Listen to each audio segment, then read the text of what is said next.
ಹರಿ ಓಂ ಶ್ರೀ ಗುರುಭ್ಯೋ ನಮಃ. ಓಂ ನಮಃ ಸೂರ್ಯ ಪಿತಾಮಹೋ ವ್ಯಾಸ ವಸಿಷ್ಠೋ ತ್ರಿಪರಾಶರಃ ಕಶ್ಯಪೋ ನಾರದೋ ಗಾರ್ಗ್ಯಃ ಮರೀಚಿರ್ಮುನಿರಂಗಿರಾಃ ಲೋಮಶಃ ಪೌರುಷಶ್ಚೈವ ಚಮನೋ ಜಮನೋ ಭೃಗುಃ ಶವನಕೋಷ್ಟಾದಶಶ್ಚೇತಿ ಜ್ಯೋತಿಷ್ಶಾಸ್ತ್ರಪ್ರವರ್ತಕಾಃ. ನಮೋ ಋಷಿಭ್ಯಃ ನಮೋ ಮಹದ್ಭ್ಯಃ. ಪ್ರಿಯ ವೀಕ್ಷಕರೇ, ಭಗವಂತ ಶುಭವನ್ನುಂಟು ಮಾಡಲಿ. ಅಕ್ಟೋಬರ್ ತಿಂಗಳಲ್ಲಿ ಕುಂಭರಾಶಿಯವರಿಗೆ ಹೇಗಿದೆ ಎಂಬುದನ್ನು ತಿಳ್ಕೊಳ್ಳೋಣ. ಕುಂಭರಾಶಿಯವರ ಒದ್ದಾಟ, ತೊಂದರೆ, ತಾಪತ್ರೆಗಳು, ಯಾಕಂದರೆ ಮೊನ್ನೆಯಷ್ಟೇ ಗ್ರಹಣ ನಿಮಗಾಗಿದೆ. ಹುಣ್ಣಿಮೆ ದಿವಸ ಗ್ರಹಣ ಗೋಚಾರದಲ್ಲಿತ್ತು. ಹಾಗಾಗಿ ಆ ಹುಣ್ಣಿಮೆ ದಿವಸ ಗ್ರಹಣ ನಿಮ್ಮ ಶತಭಿಷ ನಕ್ಷತ್ರಕ್ಕೂ ಕೂಡ ಆಗಿದೆ. ಹಾಗೆ ಧನಿಷ್ಠ ನಕ್ಷತ್ರ 3, 4ನೇ ಪಾದ, ಶತಭಿಷ ನಕ್ಷತ್ರ 1, 2, 3, 4ನೇ ಪಾದ, ಪೂರ್ವಾಭಾದ್ರ ನಕ್ಷತ್ರ 1, 2, 3ನೇ ಪಾದ. ವಿಡಿಯೋ ಮುಗಿವರೆಗೂ ಕೂಡ ನೀವು ನೋಡ್ತಾ ಇರಿ.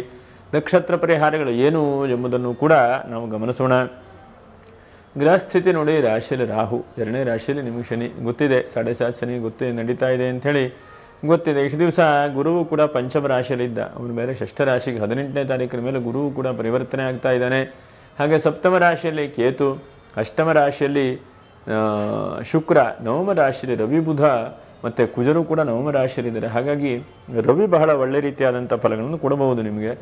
ಇನ್ನು ರಾಶ್ಯಾಧಿಪತಿ ಆದಂಥ ರಾಹು ಇದ್ದಾನೆ, ಆದರೆ ಗುರು ಬಲವಂತನಾಗಿದ್ದ, ಆದರೆ ಗುರು ಕೂಡ ಸ್ವಲ್ಪ ಬಲಹೀನ ಆಗ್ತಾ ಇದ್ದಾನೆ. ಹಾಗಾಗಿ ಕೊಡಬೇಕಾದವರು ಯಾರು ನಿಮಗೆ? ರವಿ ಮತ್ತು ಕುಜ, ಬುಧನಿಂದ ಒಳ್ಳೆಯ ಚಿಂತನೆ ಮಾಡಬೇಕು. 2ನೇ ತಾರೀಕು ಅಶ್ವೀಜ ಮಾಸ, ನವರಾತ್ರಿಯ ವಿಜಯದಶಮಿ, ಬಹಳ ಶುಭವಾದಂಥ ದಿವಸ. ಹಾಗಾಗಿ ವಿಜಯದಶಮಿ ಇದೆ, ಏನಾದರೂ ಒಂದು ಪ್ಲ್ಯಾನನ್ನು ಮಾಡ್ಕೊಳ್ಳಿ. ಯಾಕಂದರೆ ಒಳ್ಳೆ ಕೆಲಸ ಮಾಡಬೇಕು ಅಂಥೇಳಿ ಯೋಚನೆ ಆದರೂ ಕೂಡ ಮಾಡಬೇಕು. ಯಾಕಂದರೆ ನಾವು ಏನೇನು ಯೋಚಿಸ್ತೇವೆ ಅದು ಭಗವಂತನ ಅನುಗ್ರಹಿಸ್ತಾನೆ. 2ನೇ ತಾರೀಕಿಗೆ ವಿಜಯದಶಮಿ ಇದೆ. ದೇವಸ್ಥಾನಕ್ಕೆ ಹೋಗಿ ದೇವತಾ ಆರಾಧನೆ ಮಾಡಿ ಪ್ರಾರ್ಥನೆ ಮಾಡೋದ್ರಿಂದ ಒಳ್ಳೆಯದಾಗ್ತದೆ. 7ನೇ ತಾರೀಕು ಸತ್ಯನಾರಾಯಣ ಸ್ವಾಮಿ ಪೂಜೆ ಮಾಡುವಂಥದ್ದು. 9ನೇ ತಾರೀಕಿಗೆ ಹಾಸನಾಂಬ ದರ್ಶನ. ಹಾಗೆ 17ನೇ ತಾರೀಕಿಗೆ ಸರ್ವೇಶಾಂ ಏಕಾದಶಿ. 18ನೇ ತಾರೀಕಿಗೆ ವಿಶ್ವತ್ ಪುಣ್ಯಕಾಲ ಅಂದರೆ ಸಂಕ್ರಾಂತಿ, ತುಲಾ ಸಂಕ್ರಾಂತಿಯೂ ಕೂಡ ಇದೆ. 19ನೇ ತಾರೀಕಿಗೆ ನೀರು ತುಂಬುವಂಥ ಹಬ್ಬ. 19ನೇ ತಾರೀಕಿಗೆ ಸಾಧ್ಯ ಆದ ಮಟ್ಟಿಗೆ ದೀಪಾವಳಿ ಆಚರಣೆ ಎಲ್ಲ ನಾವು ಮಾಡಿಕೊಳ್ಬೇಕು. ಯಾಕಂದರೆ ನಮ್ಮ ಸನಾತನವಾದಂಥ ಧರ್ಮ ಆಚರಣೆ, ಪೂಜೆ ಪುನಸ್ಕಾರಗಳನ್ನು ನಾವು ಬಿಡಬಾರದು. ಮುಂದಿನ ವ್ಯಕ್ತಿಗಳಿಗೂ ಕೂಡ ಅದು ತಲುಪುವ ಹಾಗೆ ಪ್ರಯತ್ನ ಮಾಡಬೇಕು, ನಮ್ಮ ಕೈಲಾದಂಥದ್ದು. ಹಾಗಾಗಿ ಋಷಿಮುನಿಗಳು ಕಂಡು ಹಿಡಿದು ಇವತ್ತಿನ ದಿವಸ ಉಳಿಸಿದ್ದಾರೆ. ಅದನ್ನು ನಾವು ಬೆಳೆಸುವಂತಹ ಪ್ರಯತ್ನವನ್ನು ಮಾಡಬೇಕು. ನಮ್ಮ ಕೈಲಿ ಕಂಡು ಹಿಡಿಯಲಿಕ್ಕೇನೂ ಆಗೋದಿಲ್ಲ, ಅಟ್ಲೀಸ್ಟ್ ಅದು ಉಳಿಸುವಂಥದ್ದು ಮಾಡಬೇಕು. ಅದರ ಬಗ್ಗೆ ತಪ್ಪಾಗಿ ತಿಳುವಳಿಕೆ ಇರೋದನ್ನು ತೆಗೆದುಕೊಂಡು ಒಳ್ಳೆ ರೀತಿಯಾಗಿ ಪ್ರಯತ್ನಗಳನ್ನು ಮಾಡಬೇಕು. 20ನೇ ತಾರೀಕಿಗೆ ನರಕ ಚತುರ್ದಶಿ, ಕೇದಾರೇಶ್ವರ ವ್ರತ ಮತ್ತು ಧನಲಕ್ಷ್ಮಿ ಪೂಜೆ ಮಾಡುವಂಥದ್ದಿದೆ 20ನೇ ತಾರೀಕಿಗೆ. 21ಕ್ಕೆ ಬಲೇಂದ್ರ ಪೂಜೆ. 22ನೇ ತಾರೀಕಿಂದ ವಿಶೇಷವಾಗಿ ಪಾಡ್ಯವೂ ಕೂಡ ಇದೆ. ದೀಪಾವಳಿ ಹಬ್ಬ 22ನೇ ತಾರೀಕಿಗೆ. ದಿವಸ ಬುಧವಾರವೂ ಕೂಡ ಇದೆ. ಕಾರ್ತಿಕ ಮಾಸದ ಆರಂಭ. ಕಾರ್ತಿಕ ಮಾಸ ಅಂದರೆ ಗೊತ್ತಿದೆ, ಸೋಮವಾರ ಶಿವನನ್ನು, ವಿಷ್ಣುವನ್ನು ವಿಶೇಷವಾಗಿ ಪೂಜೆ ಪುನಸ್ಕಾರಗಳನ್ನು ಮಾಡುವಂಥದ್ದು. ಕಾರ್ತಿಕ ಮಾಸ ಬಂದರೂ ಸಾಕು, ಒಂದಂತಕ್ಕೆಲ್ಲ ಒಳ್ಳೆ ಯೋಗಗಳೆಲ್ಲ ಬರುತ್ತದೆ ಅಂಥೇಳಿ ಅಲ್ವಾ. ಹಾಗೆ ಇದು ನಕ್ಷತ್ರ ಪರಿಹಾರಗಳನ್ನು ಗಮನಿಸಿ. ಮತ್ತು ನಾವು ಹೇಳುವಂಥದ್ದು ಗೋಚಾರ ಫಲ, ನಿಮ್ಮ ಜಾತಕದ ಮೇಲೆ, ದಶಾಮುಕ್ತಿಗಳ ಮೇಲೆ ಸ್ವಲ್ಪ ವ್ಯತ್ಯಾಸವೂ ಕೂಡ ಬರಬಹುದು. ಇದೇ ಸಂಪೂರ್ಣವಾದಂಥ ತೀರ್ಮಾನ ಹೇಳುವಂಥದ್ದಲ್ಲ. ಕುಂಭರಾಶಿಯವರಿಗೆ ಗಮನಿಸ್ತಾ ಇದ್ದೇನೆ ನಾನು, ಏನೇ ನೋಡಿದ್ರೂ ಕೂಡ ಏನೋ ಆಗತ್ತೆ ಅಷ್ಟೊತ್ತಿಗೆ. ನೋಡಿ, ಗುರು ಕೂಡ ಪಂಚಮದಲ್ಲಿದ್ದ, ಕೆಲವೊಂದು ಕೆಲಸ ಕಾರ್ಯಗಳು ಸಕ್ಸಸ್ಫುಲ್ ಆಗ್ತಾ ಇತ್ತು, ಆದರೂ ಕೂಡ ಕೆಲಸ ಕಾರ್ಯಗಳೆಲ್ಲ ಒಂದು ಹಂತಕ್ಕೆ ನಿಂತು ಹೋಗ್ತಾ ಇದೆ. ಮತ್ತು ಹಣಕಾಸಿನ ವಿಷಯದಲ್ಲಿ ಸ್ವಲ್ಪ ಒದ್ದಾಟ. ಅದೆಲ್ಲದಕ್ಕಿಂತ ಮನಸ್ಸಿಗೆ ಸಮಾಧಾನ ಇಲ್ಲ. ಯಾವುದೋ ಒಂದು ಚಿಂತೆ, ಯಾವುದೋ ಒಂದು ಟೆನ್ಷನ್ನು. 10 ಕೆಲಸಗಳಾಗತ್ತೆ. ಒಂದು ಕೆಲಸ ಮಾಡಬೇಕು ಅಂತಂದರೆ 100 ಸಲ ತೀರಿಸಬೇಕು, 100 ಸಲ ಕೆಲಸಕ್ಕೆ ಪ್ರಯತ್ನ ಮಾಡಬೇಕು. ಹಾಗಾಗಿ ನಿಮಗೆ ಭಗವಂತನು ಕಷ್ಟ ಕೊಡ್ತಾ ಇದ್ದಾನೆ, ನನಗೂ ಅರ್ಥ ಆಗುತ್ತೆ. ಯಾಕಂದರೆ ಕುಂಭರಾಶಿಯವರಿಗೆ 7.5 ಶನಿ ನಡೀತಾ ಇದೆ. ಈ ಗುರುಬಲ ಬೇರೆ ಹೋಯಿತು. ಏನಪ್ಪ ಷಷ್ಠ ರಾಶಿಯ ಗುರು, ಹೀಗೆಲ್ಲ ಯೋಚನೆ ಮಾಡ್ತಾ ಹೋದರೆ ಭಾರಿ ದುಃಖ ಚಿಂತೆಗಳು ಕಾಣಿಸುತ್ತೆ. ಆದರೂ ಕೂಡ ನಾವು ಇರುವಂತಹ ಶುಭ ಫಲಗಳನ್ನೇ ನಾವು ಗಮನಿಸಿ ಹೇಳಬೇಕು ನಿಮಗೆ. ಯಾಕಂದರೆ ಕಷ್ಟ ನಷ್ಟಗಳನ್ನೇ ಹೇಳ್ತಾ ಇದ್ದರೆ ನನ್ನ ಕೈಯಲ್ಲಿ ಆಗಲ್ಲ ಅಂತಂದರೆ ಯಾವುದು ಕೂಡ ಆಗುವುದಿಲ್ಲ. ನಾವು ಆಗತ್ತೆ ಹೇಳುವಂಥ ಪ್ರಯತ್ನ ಮಾಡ್ತಾ ಶುಭ ಫಲಗಳನ್ನು ಕೊಡುವಂತಹ ಗ್ರಹಗಳನ್ನು ಗಮನಿಸೋಣ. 1ನೇದಾಗಿ ರಾಹು ಶುಭ ಫಲಗಳನ್ನು ಕೊಡ್ತಾನೆ. ರಾಶಿಯಲ್ಲಿರುವಂಥವನು, ಷಷ್ಠಾಷ್ಟಮದಲ್ಲಿರುವಂಥ ರಾಹು ಯಾವಾಗ ಒಳ್ಳೆ ಫಲಗಳನ್ನು ಕೊಡ್ತಾನೆ. ಹಾಗಾಗಿ ಏನಿಲ್ಲ ಅಂತಾದರೂ ತಕ್ಕ ಮಟ್ಟಿಗೆ ಹಣಕಾಸಾದರೂ ನಿಮಗೆ ತಕ್ಕ ಮಟ್ಟಿಗೆ ಅಲ್ಲಿದ್ದಲ್ಲಿಗೆ ಬರ್ತಾ ಇದೆ. ರಾಹು ಹಣಕಾಸನ್ನು ಕೊಡುವಂಥ ಗ್ರಹ. ಬಂದರೆ ಒಂದು ಸ್ವಲ್ಪ ಅಟ್ಲೀಸ್ಟ್ ನಾಳೆಗೆ EMI ಕಟ್ಟಬೇಕು, ಯಾವುದೋ ಬ್ಯಾಂಕ್ ಲೋನ್ ಪಾಸ್ ಆಗಬೇಕು, ಏನು ಮಾಡಬೇಕು ಅಂತಂದರೆ ಯಾವುದೋ ಒಂದು ಹಣಕಾಸಿನ ಅನುಕೂಲತೆಗಳಾಗುವಂಥದ್ದು. ಮತ್ತು ಸ್ನೇಹಿತರಿಂದ ಹೆಚ್ಚಿನದಾದಂಥ ಅವಕಾಶಗಳು, ತೊಂದರೆ ತಾಪತ್ರೆಗಳು ಪರಿಹಾರ ಮಾಡಲಿಕ್ಕೆ ಅವರು ನಿಲ್ತಾರೆ. ಯಾರೋ ಒಂದು ಅರ್ಜೆಂಟಾಗಿ ನಿಮಗೆ ಕಷ್ಟ ಕೆಲಸ ತೊಂದರೆ ಆಗಿದೆ, ಇವಾಗ ಅವರು ಒಂದು ಫೋನ್ ಮಾಡಿ ಹೇಳ್ತಾರೆ. ಒಂದು ಫೋನ್ ಬಂದರೆ ಅದನ್ನು ಸದ್ಯಕ್ಕೆ ನಿಲ್ತದೆ, ಕಡೆಗಿನ 2 ತಿಂಗಳ ಬಿಟ್ಟರೆ ಕಡೆ ನೋಡೋಣ. ಯಾಕಂದರೆ ಅದೇ ಹೇಳ್ತಾರಲ್ಲ, ಒಂದು ಹಂತಕ್ಕೆ ಕುಂಬಾರನಿಗೆ ವರ್ಷ ಡೊಣ್ಣೆಗೆ ನಿಮಿಷ ಅಂಥೇಳಿ. ಕುಂಬಾರ 1 ವರ್ಷ ಇಟ್ಕೊಂಡು ಒಂದು ಕುಡಿಕೆಯನ್ನು ಚೆನ್ನಾಗಿ ಮಾಡ್ತಾನೆ, ಡೊಣ್ಣೆಯಿಂದ ಫಟ್ ಅಂತ ಹೊಡೆದ್ರೆ ಒಡೆದು ಹೋಗ್ತದೆ. ಹಾಗೆ ಜೀವನದಲ್ಲಿ ನೀವೇನಂತಂದರೆ ವರ್ಷಗಟ್ಟಲೆ ಕಾಪಾಡಿಕೊಂಡಂದು 1 ದಿವಸ ಖರ್ಚು ಮಾಡಿ ಹಾಕ್ಬಿಡ್ತೀರಿ. ಹಾಗಾಗಿ ಹಣಕಾಸಿನ ವ್ಯವಸ್ಥೆಯಲ್ಲಿ ಸ್ವಲ್ಪ ಜಾಗ್ರತೆ ವಹಿಸ್ಕೊಳ್ಳಿ. ತಕ್ಕ ಮಟ್ಟಿಗೆ ಹಣಕಾಸನ್ನು ಕೊಡ್ತಾ ಇದ್ದಾನೆ ರಾಹು, ಏನು ನಿಮಗೆ ಕೈ ಬಿಡ್ತಾ ಇಲ್ಲ, ಹಣಕಾಸಿಗೆ ತಕ್ಕ ಮಟ್ಟಿಗೆ ಕೊಡ್ತಾ ಇದ್ದಾನೆ. ಹಣಕಾಸಿಗೆ ಸ್ವಲ್ಪ ಮಟ್ಟಿಗೆ ಆ ದೈವಾನುಗ್ರಹದಿಂದ ಡೆವಲಪು ಕೂಡ ಕೊಡ್ತಾ ಇದ್ದಾನೆ. ಆದರೂ ಕೂಡ 2ನೇ ರಾಶಿಯ ಶನಿ, ಸ್ವಲ್ಪ ಮಾತಿನ ವಿಷಯದಲ್ಲಿ ಸ್ವಲ್ಪ ಜಾಗ್ರತೆ. ಏನೋ ಮಾತು ಹೇಳಿಬಿಡ್ತೀರಿ, ಅದರಿಂದ ತೊಂದರೆ ಆಗಿಬಿಡುತ್ತೆ. ಅಥವಾ ಯಾರೋ ಒಬ್ಬರಿಗೆ ಕಮಿಟ್ಮೆಂಟ್ ಮಾಡ್ಕೊಂಡ್ಬಿಡ್ತೀರಿ, ಆ ಕಮಿಟ್ಮೆಂಟಿಂದ ಹೊರಗಡೆ ಬರದೇ ಇರುವಂಥದ್ದು.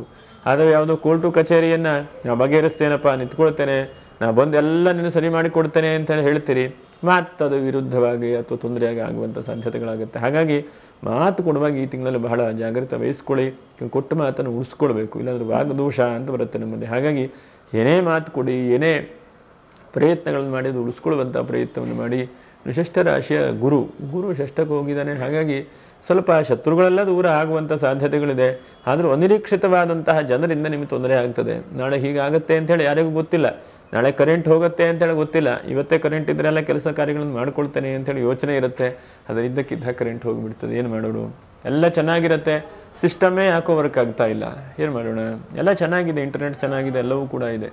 ಹಾಗಾಗಿ ಎಲ್ಲವೂ ಕೂಡ ನಾವು ಅಂದ್ಕೊಂಡಾಗ ಆಗೋದಿಲ್ಲ. ಎಲ್ಲ ಈಶ್ವರನ ಇಚ್ಛೆ ಅಂಥೇಳಿ ನೀವು ಈ ತಿಂಗಳಲ್ಲಿ ಪ್ರಯತ್ನ ಮಾಡಬೇಕು. ಈಶ್ವರನ ಇಚ್ಛೆ ಏನು ನಡಿಬೇಕು ಅದು ನಡೀತದೆ. ನಾವು ಮನುಷ್ಯ ಪ್ರಯತ್ನವನ್ನು ಮಾಡಿ ನಮ್ಮ ಹಿತಮಿತಿಯಲ್ಲಿ ಒಳ್ಳೆ ರೀತಿಯಾದಂಥ ಫಲಗಳನ್ನು, ಪರಿಹಾರಗಳನ್ನು ಹೇಳುವಂಥ ಪ್ರಯತ್ನವನ್ನು ಮಾಡಬೇಕು. ಇನ್ನು ಸಪ್ತಮದ ಕೇತು, ವಿಶೇಷವಾಗಿ ತಂದೆ ತಾಯಿಯವರ ಆಶೀರ್ವಾದ ಈ ತಿಂಗಳಲ್ಲಿ ಸಿಗಲಿಕ್ಕಿದೆ. ಹಿರಿಯರ ಆಶೀರ್ವಾದ, ಗುರುಗಳ ಆಶೀರ್ವಾದ ಈ ತಿಂಗಳಲ್ಲಿ ನಿಮ್ಗೆ ಒಳ್ಳೆ ರೀತಿಯಾದಂತಹ ಗೌರವ ಪುರಸ್ಕಾರಗಳು ಕೂಡ ಸಿಗಬಹುದು. ಕೇತು ಯಾವಾಗ ಸಪ್ತಮದಲ್ಲಿರ್ತಾನೆ, ಹಾಗಾಗಿ ತಕ್ಕ ಮಟ್ಟಿಗೆ ಗೌರವ ಸಿಗುತ್ತೆ. ಹಿಂದೆ ಮಾಡಿದಂಥ ಒಳ್ಳೆಯ ಕೆಲಸವೋ ಅಥವಾ ಸಹವಾಸ ಹೇಳುವಂಥದ್ದು, ಅಥವಾ ನಿಮಗೆ ಪರವಾಗಿಲ್ಲಪ್ಪ, ನೀವು ಮುನ್ನುಗ್ಗೆ, ನಿಮ್ಗೆ ಒಳ್ಳೆ ರೀತಿಯಾದಂಥದ್ದನ್ನು ಕೊಡ್ತೇನೆ ಅಂಥೇಳಿ ಆ ಕೇತುವು ಕೂಡ ಕೊಡ್ತಾನೆ. ಎಷ್ಟೋ ಸಲ ನಮ್ಮ ಜೀವನದಲ್ಲಿ ಅವಘಡಗಳು, ತೊಂದರೆಗಳು ಬರ್ತಾ ಇರ್ತದೆ. ಆದರೆ ಅದನ್ನೆಲ್ಲ ಮೆಟ್ಟಿ ನಿಂತ್ಕೊಂಡು ಹೋಗಲಿಕ್ಕೆ ಆ ದೈವಾನುಗ್ರಹ ಹೇಳುವಂಥದ್ದು ಬೇಕಾಗುತ್ತೆ. ಹಿರಿಯರ ಆಶೀರ್ವಾದ ಬಹಳ ಮುಖ್ಯವಾದಂಥದ್ದು. ಹಾಗಾಗಿ ಹಿರಿಯರ ಆಶೀರ್ವಾದವನ್ನು ಈ ತಿಂಗಳಲ್ಲಿ ಪ್ರತಿ ದಿವಸವೂ ಕೂಡ ತಂದೆ ತಾಯಿಯವರಿಗೆ ನಮಸ್ಕಾರ ಮಾಡಿ ಅವರ ಆಶೀರ್ವಾದ ಪಡ್ಕೊಳ್ಳಿ. ಅವರ ಅನುಗ್ರಹ ಬಹಳ ಮುಖ್ಯವಾದಂಥದ್ದು. ಇನ್ನು ಬಹಳ ಮುಖ್ಯವಾಗಿ ಅಷ್ಟಮದ ಶುಕ್ರನಿಂದ ಸ್ವಲ್ಪ ಜಾಗ್ರತೆ. ಶುಕ್ರನು ನೋಡಿ, ಸ್ತ್ರೀಯರು ಸ್ವಲ್ಪ ಜಾಗ್ರತೆ ವಹಿಸ್ಕೊಳ್ಬೇಕು. ಈ ರಾಶಿಯವರು ನೀರಿಂದ ಸಣ್ಣ ಪುಟ್ಟ ಸಮಸ್ಯೆಗಳು ಬರಬಹುದು, ಅಥವಾ ವಸ್ತ್ರದಿಂದ ಏನಾದರೂ ತೊಂದರೆ ತಾಪತ್ರೆಗಳು ಬರಬಹುದು. ಒಂದು ಒಳ್ಳೆ ರೀತಿಯಾದಂಥ ಸೀರೆ ತರ್ತೇನೆ ಅಂಥೇಳಿ ತೊಗೊಂಬರ್ತೀರಿ, ಅಲ್ಲಿ ಬಿಡಿಸಿ ನೋಡ್ಲಿಕ್ಕೆ ಕನಕ ಆಗಲ್ಲ. ಅಂಗಡಿಯಲ್ಲಿ ಮನೆ ತೆಗೆದುಕೊಂಬಂದರೆ ಅದೆಲ್ಲ ಡ್ಯಾಮೇಜ್ ಆಗಿರುತ್ತೆ. ಕೊನೆಗೆ ಅವರು ತೆಗೆದುಕೊಂಡು ಹೋದರೆ ಅದು ವಾಪಸ್ ತೆಗೆದುಕೊಳ್ಳೋದಿಲ್ಲ, ಏನು ಮಾಡ್ತೀರಿ? ಹೀಗೆ ಇಂತಹ ಒಂದು ಸಂದಿಗ್ಧವಾದಂಥ ಪರಿಸ್ಥಿತಿ ಬರುತ್ತೆ. ಹಾಗಾಗಿ ವಸ್ತ್ರ ವ್ಯಾಪಾರ ವ್ಯವಹಾರ ಮಾಡೋರು, ಬೆಳ್ಳಿ ವ್ಯಾಪಾರ ವ್ಯವಹಾರ ಮಾಡೋರು ಸ್ವಲ್ಪ ಜಾಗ್ರತೆ ವಹಿಸ್ಕೊಳ್ಬೇಕು. ಮತ್ತು ಮಾಧ್ಯಮ ಕ್ಷೇತ್ರದಲ್ಲಿ, ಕಲೆ, ಸಾಹಿತ್ಯ, ಸಂಗೀತದಲ್ಲಿದ್ದವರು ಕೂಡ ಈ ತಿಂಗಳಲ್ಲಿ ಸ್ವಲ್ಪ ಜಾಗ್ರತೆ. ಯಾಕಂದರೆ ಇದ್ದಕ್ಕಿದ್ದ ಹಾಗೆ ಏನೋ ಒಂದು ಎಲ್ಲ ಚೆನ್ನಾಗಿ ಮಾಡಿರ್ತೀರಿ, ಚೆನ್ನಾಗಿ ವಿಡಿಯೋ, ಈಗ ಉದಾಹರಣೆ ಶೂಟಿಂಗ್ ಮಾಡಿರ್ತೇವೆ, ಅದರಲ್ಲಿ ಆಡಿಯೋನೇ ಇರೋದಿಲ್ಲ, ಏನು ಮಾಡೋಣ ಅಲ್ವ? ಎಲ್ಲ ಚೆನ್ನಾಗೇ ಇರುತ್ತೆ, ಅದರ ಆಡಿಯೋ ಇಲ್ಲ ಅಂದರೆ ಏನು ಮಾಡಲಿಕ್ಕಾಗುತ್ತೆ? ಹಾಗೆ ಎಲ್ಲವೂ ಕೂಡ ಇದ್ದು ಕಂಪ್ಯೂಟರೇ ಸ್ಟಾರ್ಟ್ ಆಗ್ತಾ ಇಲ್ಲ, ಹೆಂಗಾಗಿದೆ, ಮೊಬೈಲೇ ಹೆಂಗಾಗಿದೆ, ಹೀಗೆ ಇಂತಹ ಪರಿಸ್ಥಿತಿ ಸಮಸ್ಯೆಗಳು ಬರ್ತಾ ಇರ್ತದೆ. ಹಾಗಾಗಿ ಮುಂಜಾಗ್ರತೆಯಲ್ಲಿ ನಾಳೆ ಮಾಡಬೇಕಾದ್ರೆ ಇವತ್ತೇ ಮಾಡಬೇಕು. ಇವತ್ತೇನೋ ಸಿಗಬೇಕು ಅಂತಿದ್ರೆ ಒಂದು 2-3 ದಿವಸ, 6 ದಿವಸ ಮುಂಚೆನೇ ಪ್ಲ್ಯಾನ್ ಮಾಡಬೇಕು. ಹಾಗಾಗಿ ಈ ತಿಂಗಳಲ್ಲಿ ಪ್ಲ್ಯಾನ್ ಮಾಡ್ತಾ ಬನ್ನಿ. ಮತ್ತು ಎಷ್ಟು ಸಾಧ್ಯ ಆಗುತ್ತೋ ಅಷ್ಟು ನಿಮ್ಮ ವೈಯಕ್ತಿಕವಾದಂತಹ ಆರೋಗ್ಯದ ವಿಷಯದಲ್ಲಿ ಸ್ವಲ್ಪ ಜಾಗ್ರತೆ ವಹಿಸ್ಕೊಳ್ಬೇಕು ಅಂತೇಳಿ ಹೇಳ್ತೇನೆ. ಎಷ್ಟು ಸಾಧ್ಯ ಆಗುತ್ತೋ ಅಷ್ಟು. ಶುಕ್ರ ಇದ್ದಾನೆ, ಸ್ವಲ್ಪ ಹೊಟ್ಟೆಲೇನೋ ಸಣ್ಣ ಪುಟ್ಟ ಸಮಸ್ಯೆಗಳು ಬರುವಂಥದ್ದು, ಅಥವಾ ಎಲ್ಲ ಚೆನ್ನಾಗಿರುತ್ತೆ, ಬಹಳ ತಲೆನೋವು ಬರುವಂಥದ್ದು, ಎಲ್ಲ ಚೆನ್ನಾಗಿದೆ. ಆದರೆ ಎಲ್ಲೋ ಒಂದು ಕಡೆಗೆ ಅದೇನೋ ಹೇಳ್ತಾರಲ್ಲ, ಮನಸ್ಸಿನ ಯೋಚನೆ ಯಾಕೋ ಸರಿ ಇಲ್ಲಪ್ಪ, ಮೂಡೇ ಸರಿ ಇಲ್ಲ ಅಲ್ಲ ಹೇಳ್ತಾರಲ್ಲ ಆಡು ಭಾಷೆಯಲ್ಲಿ. ಹಾಗೆ ನಾವು ಆದಷ್ಟು ಫ್ರೆಶ್ ಆಗಿರಲಿಕ್ಕೆ ಚೆನ್ನಾಗಿ ನಿದ್ರೆ ಮಾಡಿ, ಚೆನ್ನಾಗಿ ಆ ಭಗವಂತನ ನಾಮಸ್ಮರಣೆ ಮಾಡಿ, ಎಲ್ಲವನ್ನೂ ಕೂಡ ಈಶ್ವರನ ಮೇಲೆ ಭಾರ ಹಾಕಿ ನಾನು ಹೇಳಿದಾಗ ಆಗಬೇಕು ಹೇಳುವಂಥನ್ನು ಬರೀ ಕಡಿಮೆ ಮಾಡ್ತಾ ಬನ್ನಿ. ಇನ್ನು ರವಿಯಿಂದ ಒಳ್ಳೆಯ ಚಿಂತನೆ ಮಾಡಬೇಕು. ರವಿ ನೋಡಿ, ಗೌರ್ಮೆಂಟಿನ ಕೆಲಸ ಕಾರ್ಯದಲ್ಲಿದ್ದ ಹೆಚ್ಚಿನದಾದಂಥ ಲಾಭಾಂಶಗಳು, ಮತ್ತು ರವಿಯಿಂದ ನಿಮ್ಮ ಕಣ್ಣಿನಲ್ಲಿರುವಂಥ ಏನೋ ತೊಂದರೆ ತಾಪತ್ರೆಗಳು ಹೋಗುತ್ತೆ. ಕಣ್ಣಿನ ಸಮಸ್ಯೆಗಳು, ಕಣ್ಣಿನ ತಾಪತ್ರೆಗಳು, ತೊಂದರೆಗಳೆಲ್ಲ ಹೋಗ್ತದೆ. ಒಳ್ಳೆ ರೀತಿಯಾದಂಥ ಫೋಕಸ್ಸು ಒಳ್ಳೆಯದು. ನಿಮಗೆ ಯಾವ್ದು ಅನಿಸುತ್ತೋ ಅದನ್ನು ಪ್ರಯತ್ನವನ್ನು ಮಾಡಿ. ಸ್ವಲ್ಪ ಭೂಮಿ ವ್ಯಾಪಾರ ವ್ಯವಹಾರ ಮಾಡೋರು, ರಿಯಲ್ ಎಸ್ಟೇಟ್ ವ್ಯಕ್ತಿಗಳಿಗೆ ಸ್ವಲ್ಪ ಹೆಚ್ಚಿನದಾದಂಥ ಅವಕಾಶಗಳು ಕೂಡ ಇದೆ.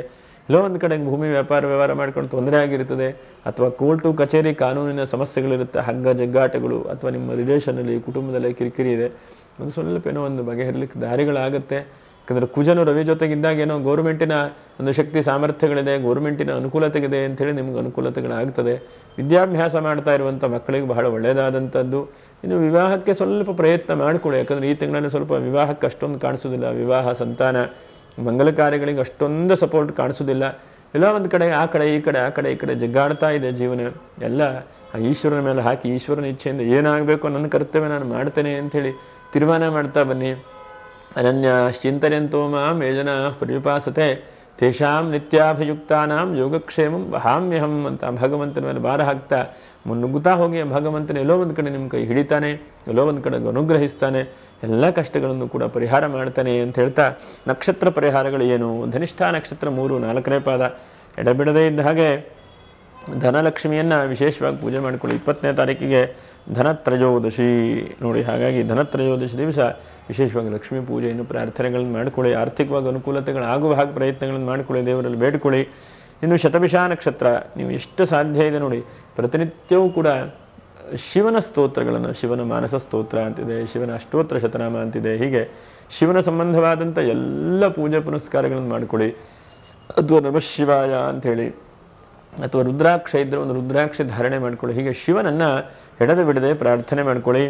ಪೂರ್ವಭಾದ್ರ ನಕ್ಷತ್ರ, ಪೂರ್ವಭಾದ್ರ ನಕ್ಷತ್ರದ ತಕ್ಕ ಮಟ್ಟಿಗೆ ಎಲ್ಲೋ ಒಂದು ಲಾಭಗಳಾಗ್ತಾ ಇದೆ, ಆದರೂ ಕೂಡ ಸ್ವಲ್ಪ ದಾರಿ ತಪ್ತಾ ಇದ್ದೀರಿ ನೀವು. ಏನು ದಾರಿ ಅಂತಂದರೆ ನಿಮ್ಮ ಪ್ಲ್ಯಾನು, ನಿಮ್ಮ ಗೋಲ್ ಎಲ್ಲ ಹಿಂದೆ ಮುಂದೆ ಆ ಕಡೆ ಈ ಕಡೆ ಆಗ್ತಾ ಇದೆ. ಹಾಗಾಗಿ ಸಾಧ್ಯವಾದ ಮಟ್ಟಿಗೆ ನೀವು ಭಗವಂತನ ಧ್ಯಾನ ಮಾಡ್ತಾ ಎಷ್ಟಾಗುತ್ತೋ ಅಷ್ಟು 2ನೇ ತಾರೀಕಿಗೆ ದಶಮಿ, ಗುರುವಾರ ವಿಜಯದಶಮಿ ಇದೆ. ಆ ದಿವಸ ಬೆಳಗ್ಗೆಯಿಂದ ಸಂಜೆವರೆಗೂ ಕೂಡ ಅಖಂಡವಾದಂತಹ ರಾಮನಾಮಸ್ಮರಣೆ ಮಾಡಿ. ಶ್ರೀರಾಮ ಜಯ ರಾಮ ಜಯ ಜಯ ರಾಮ.